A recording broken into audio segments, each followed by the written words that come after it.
I can bring you in warm, or I can bring you in cold.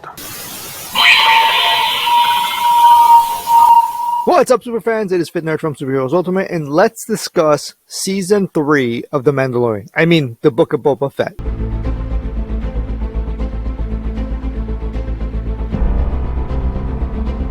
We are doing a 50k subscriber giveaway for the Nano Iron Man Gauntlet, fully loaded with the Infinity Stones and LED lights. Simply hit the subscribe button, comment below, and like this video. If you haven't seen episodes 4, 5, and 6 of the Book of Boba Fett, then pause this video and come back to it when you have seen these episodes.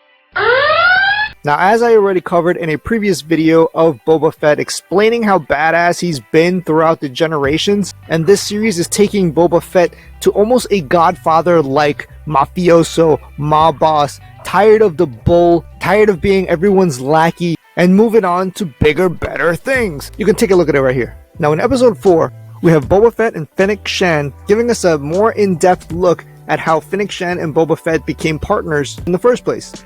Now, I have to remind the fans that by this time, Boba Fett is already a legend as a bounty hunter.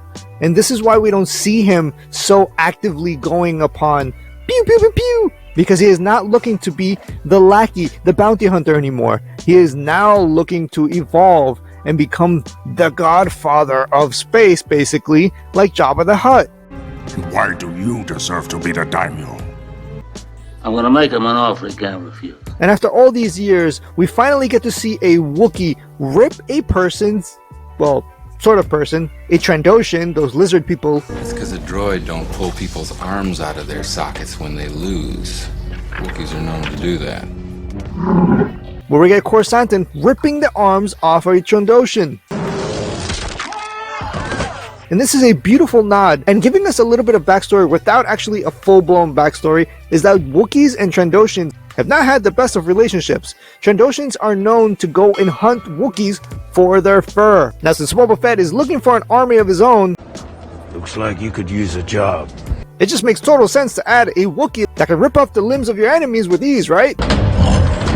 And I'm still not excusing or forgetting about episode 3 and their Power Ranger vehicles that they had going around with that lame-ass chase scene. I still dislike that, but I'm willing to forgive it after the episodes that we just encountered. Which leads me to episode 5. It's perfectly titled, The Return of the Mandalorian.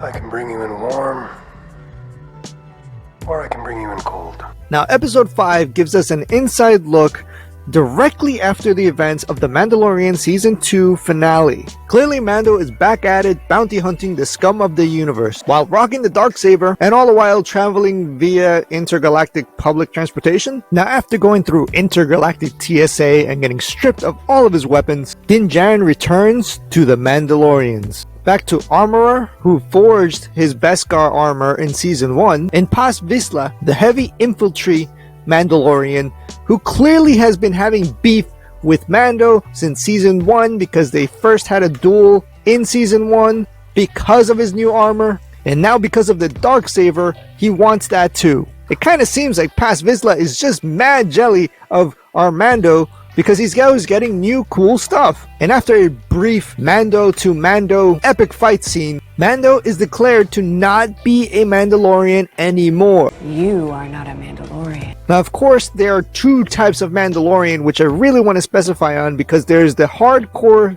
Mandalorians, which are basically to the T on not removing their helmets. And you are a child of the Watch. Children of the Watch are a cult of religious zealots that broke away from Mandalorian society. Their goal was to reestablish the ancient way.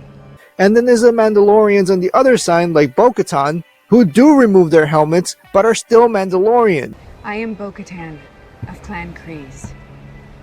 I was born on Mandalore and fought in the Purge. I am the last of my line. Now, of course, we can't have the Mandalorian, a legendary bounty hunter, doing his due diligence while traveling intergalactic public transportation. No need to worry, the sassy Pelimato is here to rescue the day, which, by the way, doesn't have very high standards in her love life. Dated a jowl for a while. They're quite furry. Very furry. And surprise, surprise, The new ship is not a Razor Crest. It is a Naboo starfighter, which the last time we saw these was in the Phantom Menace with young Anakin at the helm. Now, whether or not this is the exact ship that Anakin himself flew hasn't been stated anywhere, because it wasn't the only one that was around. There was an entire fleet of Naboo starfighters that we saw in the Phantom Menace. And after a really cool remodeling montage, he takes it out on a test drive, and just like that, he gets pulled over by the officers. And with that magical secret button that Pili Mato installed on the new starship, Mando just hits the NOS and zooms right out of there. So long, suckers! Leading us to the end of the episode, meeting up with Fennec Shand, asking Din Djarin that Boba Fett needs his help, in which he states he'll be right back because he's gonna go pay a visit to our favorite little green fellow. Now, of course, when I first saw this episode, I had a really big hunch that in episode 6, Luke Skywalker was gonna show up and possibly give him some lessons on how to use the dark saber. It's false. No way. Not this time. We created it.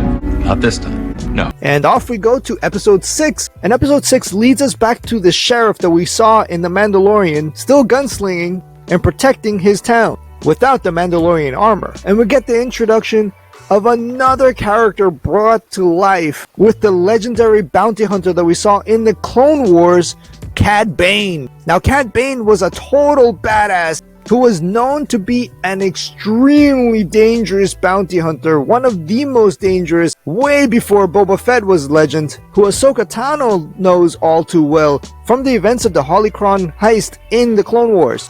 Not only that, but this series is doing an amazing job of including new characters that we have seen within either the comics or previous iterations in the animated series of the Clone Wars. Now, with Cad Bane in the picture, things are about to get very hellish around this war between the Pike Syndicate and Boba Fett. And who knows, maybe we might even see Ahsoka Tano come back to face off against Cad Bane. Mandalorian going off to visit Grogu and Luke Skywalker, where we get the brief unexpected encounter of Ahsoka Tano back in the picture.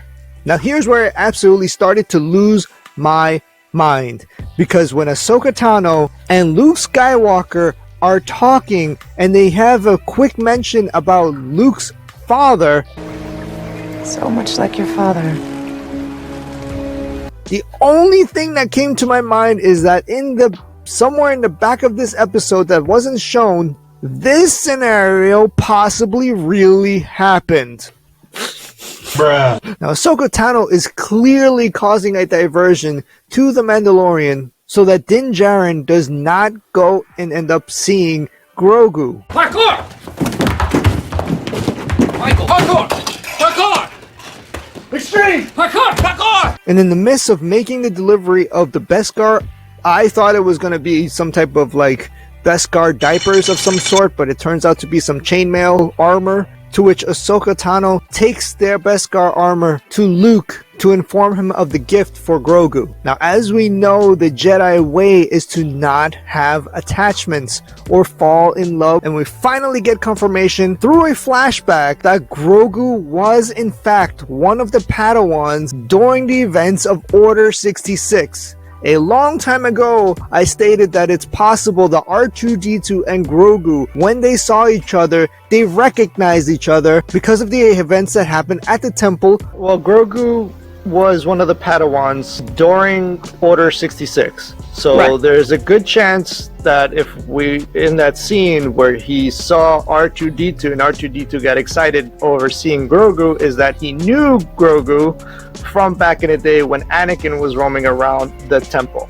Maybe he's the one who saved him. Correct. That may be a strong possibility, because there seems to be some history between R2-D2 and Grogu. Not only that, but we see the academy being built that we saw in Star Wars The Last Jedi, where the official first student is Grogu, but we don't know yet up until the next episode, because at the very end of the episode we have Grogu about to make a incredibly tough decision, whether he chooses the Mandalorian armor and the Mandalorian life, or chooses the legendary saber that once belonged to Jedi Master Yoda and walk the path of a Jedi Master. Now, the technology of de-aging this Luke Skywalker looked absolutely immaculate. Such a step up from what we saw in the season finale of The Mandalorian. And with the de-aged version of Luke Skywalker here, it's quite possible that in the next episode or the following episode, with the rumors of Han Solo making a cameo in this series, that we're going to see a young Ben Solo, which is obviously Force sensitive, to be the next student alongside Grogu. These last 3 episodes, and I held up on making any type of videos towards this because I just wanted to get a fuller picture of where the book of Boba Fett is, and it really is that we didn't even have to wait for season 3 of The Mandalorian because he is clearly back, he is fully here, and it's a beautiful way because both Boba Fett and The Mandalorian are now officially not Mandalorians. Boba Fett was never a Mandalorian but raised by a Mandalorian father. You are not a Mandalorian. And Din Djarin was raised in the ways of a Mandalorian and has been stripped away the rank of being a Mandalorian. So we have 2 non-Mandalorian bounty hunters about to go to war with the Pike Syndicate with a badass bounty hunter Wookiee. And if the rumors are true and Han Solo is going to make a cameo in the next episode, it's possible that we may actually see that Wookiee versus Wookiee showdown.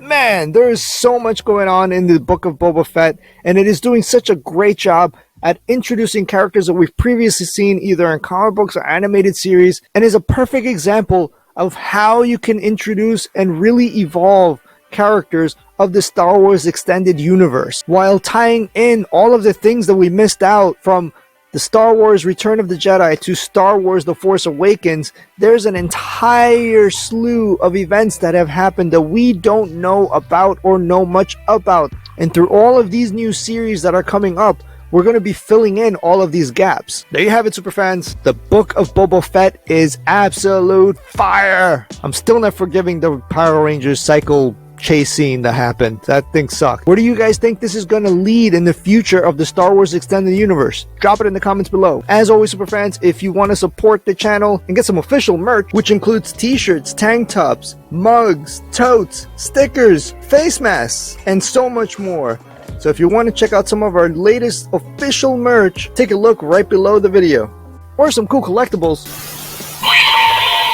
I placed a link in the description below. We are doing a 50k subscriber giveaway for the Nano Iron Man Gauntlet, fully loaded with the Infinity Stones and LED lights. Simply hit the subscribe button, comment below, and like this video. Until next, super fans, may the Force be with you.